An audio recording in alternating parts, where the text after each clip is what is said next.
ನಮಸ್ಕಾರ, ರಿವ್ಯೂ ಚಾನಲ್ಗೆ ಸ್ವಾಗತ. ನಾನು ಸೌಖ್ಯ ಗಾಂವ್ಕರ್. ನರೇಂದ್ರ ಮೋದಿ ಅವರು ಈಗ ಪ್ರಧಾನಿಯಾಗಿ 11 ವರ್ಷಗಳನ್ನು ಕಂಪ್ಲೀಟ್ ಮಾಡಿದ್ದಾರೆ. ಸರ್ಕಾರ 11ರ ಗಡಿ ತಲುಪಿದ ಹೊತ್ತಲ್ಲೇ ಮೆಗಾ ಡೇಟಾ ಈಗ ದೇಶದಲ್ಲಿ ಸಂಚಲನ ಸೃಷ್ಟಿ ಮಾಡ್ತಾ ಇದೆ. ಪ್ರಧಾನಿಯಾಗಿ ಆ ಕುರ್ಚಿಯಲ್ಲಿ ಮೋದಿ 2029ರ ಬಳಿಕ ಕೂಡ ಮುಂದುವರಿಲಿ, ಅಂದರೆ ಮತ್ತೊಂದು ಅವಧಿಗೆ ಮೋದಿ ಮುಂದುವರಿಲಿ ಅನ್ನುವಂಥ ಕೂಗು ದೇಶದಲ್ಲಿ ಎದ್ದಿರುವಂಥ ನಂಬರ್ಸು ಕ್ಲಿಯರ್ ಆಗಿ ಕಾಣಿಸ್ತಾ ಇದೆ. ಏನು ಹೇಳ್ತಾ ಇದೆ ಹಾಗಾದರೆ ಈ ಮೆಗಾ ರಿಪೋರ್ಟ್? 11 ವರ್ಷಗಳನ್ನು ಪೂರೈಸಿರೋ ಬೆನ್ನಲ್ಲೇ ಹೊರಬೀಳ್ತಿರುವಂತಹ ಈ big report one by one ನೋಡ್ತಾ ಹೋಗೋಣ. ಮಿಸ್ ಮಾಡಿದ್ರೆ ನಮ್ಮ ಚಾನಲ್ನ ಸಬ್ಸ್ಕ್ರೈಬ್ ಮಾಡಿ, ನಿಮ್ಮ ಅಭಿಪ್ರಾಯ ಕಮೆಂಟ್ ಮಾಡಿ ತಿಳಿಸಿ. ಎಸ್ ವೀಕ್ಷಕರೇ, 11 ವರ್ಷ ತುಂಬುತ್ತಾ ಇದ್ದ ಹಾಗೆ ಮೋದಿ ಸರ್ಕಾರಕ್ಕೆ ಒಂದಾದ್ಮೇಲೆ ಒಂದು ಗುಡ್ ನ್ಯೂಸ್ ಬರ್ತಾ ಇದೆ. ಮೊನ್ನೆ ಅಷ್ಟೇ ವರ್ಲ್ಡ್ ಬ್ಯಾಂಕ್ ರಿಪೋರ್ಟ್ ಏನು ಹೇಳ್ತು ಅನ್ನೋದನ್ನು ನಿಮ್ಮ ಮುಂದೆ ಇಟ್ಟಿದ್ವಿ. ಇತಿಹಾಸದಲ್ಲಿ ಮೊದಲ ಬಾರಿಗೆ ಭಾರತ ನಿಟ್ಟುಸಿರು ಬಿಡುವಂಥ ಒಂದು ನಂಬರನ್ನು ತಲುಪಿದೆ. ಅದು ಅತಿಯಾಗ ಬಡತನದ ಸಮಸ್ಯೆಯನ್ನು ಅನುಭವಿಸ್ತಿರೋರಿದ್ದಾರಲ್ಲ, ಆ ಪ್ರಮಾಣ ಬಹಳ ಕಡಿಮೆ ಆಗಿದೆ ಅನ್ನೋದು ಆ ರಿಪೋರ್ಟನ್ನು ಇಟ್ಟಿದ್ವಿ. ಆ ನಿಟ್ಟಿನಲ್ಲಿ SBI ಕೂಡ ಈಗ 2024ರ ತನಕದ ಡೇಟಾ ಇಟ್ಟಿದೆ. ವರ್ಲ್ಡ್ ಬ್ಯಾಂಕ್ ಇಟ್ಟಿದ್ದು 22-23ರ ಅವಧಿಯವರೆಗಿಂದು. 24ರ ತನಕ SBI ರಿಲೀಸ್ ಮಾಡಿರೋ ರಿಪೋರ್ಟ್ ಪ್ರಕಾರ ಇನ್ನೂ ಕಡಿಮೆ ಆಗಿದೆ. SBI ರಿಪೋರ್ಟ್ ಪ್ರಕಾರ 4.6%ಗೆ ಇಳಿದಿದೆ ಬಡತನದ ಪ್ರಮಾಣ. ವರ್ಲ್ಡ್ ಬ್ಯಾಂಕ್ ರಿಪೋರ್ಟ್ ಪ್ರಕಾರ 5.3. 2011-12ರಿಂದ 2022-23ರಲ್ಲಿ ಎಷ್ಟು ದೊಡ್ಡ ಪ್ರಮಾಣದಲ್ಲಿ ಬಡತನ ಕಡಿಮೆ ಆಗಿದೆ. 270 ಮಿಲಿಯನ್ ಭಾರತೀಯರು ಎಕ್ಸ್ಟ್ರೀಮ್ ಪವರ್ಟಿ ಲಿಸ್ಟಿನ ಹೊರಗಡೆ ಬಂದಿದ್ದಾರೆ ಅನ್ನುವಂಥ ಗುಡ್ ನ್ಯೂಸ್ ಎಲ್ಲ ಬಂತಲ್ವ.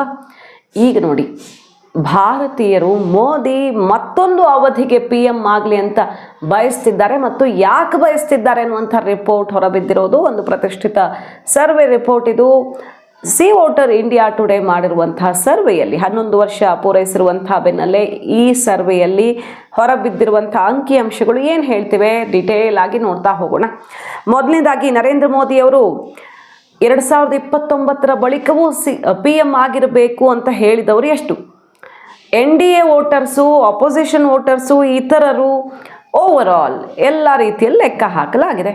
NDA ವೋಟರ್ಸಲ್ಲಿ 74%, 73.9% ಜನ ಮೋದಿಯವರೇ ಮುಂದುವರಿಬೇಕು ಮತ್ತೊಂದು ಅವಧಿಗೆ ಅಂತ ಕೇಳ್ಕೊಂಡಿದ್ದಾರೆ. ಮತ್ತು ಅಪೋಸಿಷನ್ನಲ್ಲಿ ಪ್ರತಿಪಕ್ಷಗಳಿಗೆ ವೋಟ್ ಹಾಕದವರು ಪೈಕಿ ಕೂಡ ಅಚ್ಚರಿ ಅನ್ನುವಂಥ ಈ ನಂಬರು.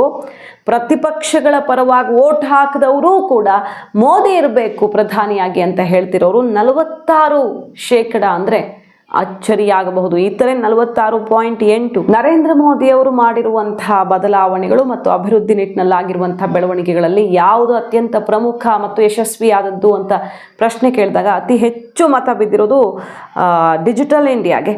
ಅದನ್ನು ಅಪೋಸಿಷನ್ನವರು ಕೂಡ ಹೆಚ್ಚಿನ ಸಂಖ್ಯೆಯಲ್ಲಿ ಒಪ್ಕೊಂಡಿದ್ದಾರೆ. ನೋಡಿ, NDA ವೋಟರ್ಸ್ ಅದಕ್ಕೆ 18.6% ಡಿಜಿಟಲ್ ಇಂಡಿಯಾ ಸಾಧನೆ ಮೋದಿ ಅವ್ರದ್ದು ಅಂತ ಹೇಳಿದ್ರೆ, ಅಪೋಸಿಷನ್ ವೋಟರ್ಸ್ 23.9, ಅದಕ್ಕಿಂತ ಜಾಸ್ತಿ ಪ್ರಮಾಣದಲ್ಲಿ ಹೇಳಿದ್ದಾರೆ. So over all 19.9, almost 20% digital ಇಂಡಿಯಾಗೆ ವೋಟ್ ಬಿದ್ದಿರೋದು. ಇನ್ನು ಆರ್ಟಿಕಲ್ 370 ರದ್ದು 18.1%. ಅದಾದಮೇಲೆ ಮೇಕ್ ಇನ್ ಇಂಡಿಯಾ, ಆಮೇಲೆ CAA, GST ಈ ರೀತಿಯಲ್ಲಿ ನರೇಂದ್ರ ಮೋದಿ ಅವರ ಕಾಲದ ಸಾಧನೆ ಅಂತ ಜನ ವೋಟ್ ಹಾಕಿದ್ದಾರೆ. ಇನ್ನು ಆರ್ಥಿಕತೆಯನ್ನು ಮ್ಯಾನೇಜ್ ಮಾಡುವಲ್ಲಿ ಮೋದಿ ಸರ್ಕಾರ ಎಷ್ಟು ಮಟ್ಟಿಗೆ ಯಶಸ್ವಿಯಾಗಿದೆ ಅಂತ ಕೇಳಿದ್ರೆ 42% ಹೈಲಿ ಎಫೆಕ್ಟಿವ್, ಸಮ್ವಾಟ್ ಎಫೆಕ್ಟಿವ್ ಅಂತ 22% ಜನ ಮಾರ್ಕ್ಸನ್ನು ಕೊಟ್ಟಿರೋದು. ಇನ್ನು ಮೋದಿ ಗೌರ್ಮೆಂಟು ಅನ್ಎಂಪ್ಲಾಯ್ಮೆಂಟ್, ಪ್ರಮುಖವಾಗಿ ನಿರುದ್ಯೋಗ ಸಮಸ್ಯೆ ಅಂತಲೇ ಅಲ್ವಾ ವಿರೋಧ ಪಕ್ಷಗಳು ಅಟ್ಯಾಕ್ ಮಾಡೋದು. ಆ ನಿಟ್ಟಿನಲ್ಲಿ ಏನು ಬದಲಾವಣೆ ಆಗಿದೆ ಅಂತ ಕೇಳಿದಾಗ ಹೈಲಿ ಎಫೆಕ್ಟಿವ್ ತುಂಬ ಚೆನ್ನಾಗಾಗಿದೆ ಅಂತ NDA ವೋಟರ್ಸಲ್ಲಿ 32.3% ಜನ ಹೇಳಿದ್ದಾರೆ. ಸಮ್ವಾಟ್ ಎಫೆಕ್ಟಿವ್ ಅಂತ 33.4% ಜನ NDA ವೋಟರ್ಸಲ್ಲಿ ಹೇಳಿದ್ದಾರೆ. ಇತರೆ ಮತ್ತು ಅಪೋಸಿಷನ್ ವೋಟರ್ಸಲ್ಲೂ ಕೂಡ ಎಂಪ್ಲಾಯ್ಮೆಂಟ್ ಅಡ್ರೆಸ್ ಮಾಡಿದ್ದಾರೆ ಮೋದಿ ಅಂತ ಹೇಳಿರೋರು 22% ಮತ್ತು 17.8%. ಓವರ್ ಆಲ್ 26% ಮತಗಳು ಬಿದ್ದಿರೋದು.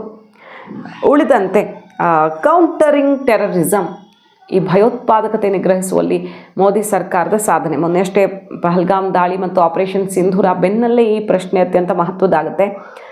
69.8% NDA ಮತದಾರರು, ಎಕ್ಸಲೆಂಟ್ ಅಂತ ಹೇಳಿದ್ದಾರೆ. ಆಪೋಸಿಷನ್ನಲ್ಲೂ ಹತ್ತತ್ರ 40%, 37.7% ಅಷ್ಟು ಮೋದಿ ಟೆರರಿಸಮ್ ಕೌಂಟರ್ ಮಾಡುವಲ್ಲಿ ಯಶಸ್ವಿಯಾಗಿದ್ದಾರೆ ಅಂತ ಹೇಳಿರೋದು. ಇತರೆ 45%, ಟೋಟಲ್ 53.9%.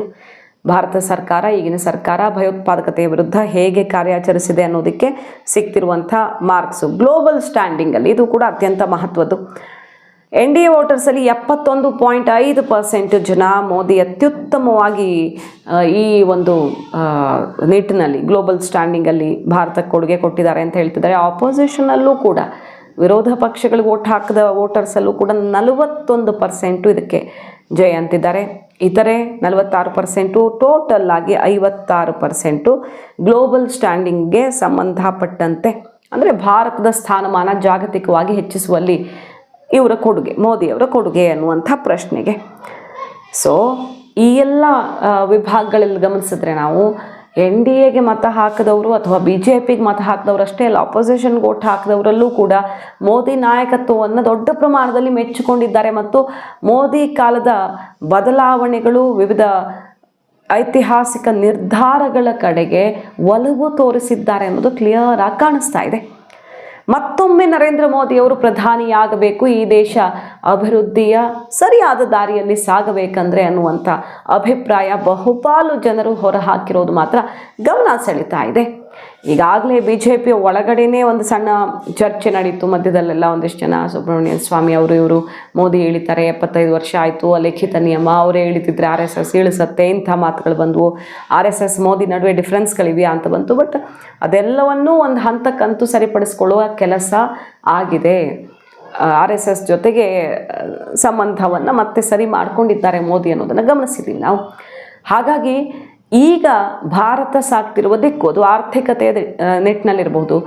4ನೇಯ ಅತಿ ದೊಡ್ಡ ಆರ್ಥಿಕತೆ ನಾವು, ಇನ್ನು 3ನೇ ಅತಿ ದೊಡ್ಡ ಆರ್ಥಿಕತೆ ಆಗೋದಕ್ಕೆ ಇನ್ನೊಂದೂವರೆ ವರ್ಷ ಅಷ್ಟೇ ಬಾಕಿ ಇರೋದು.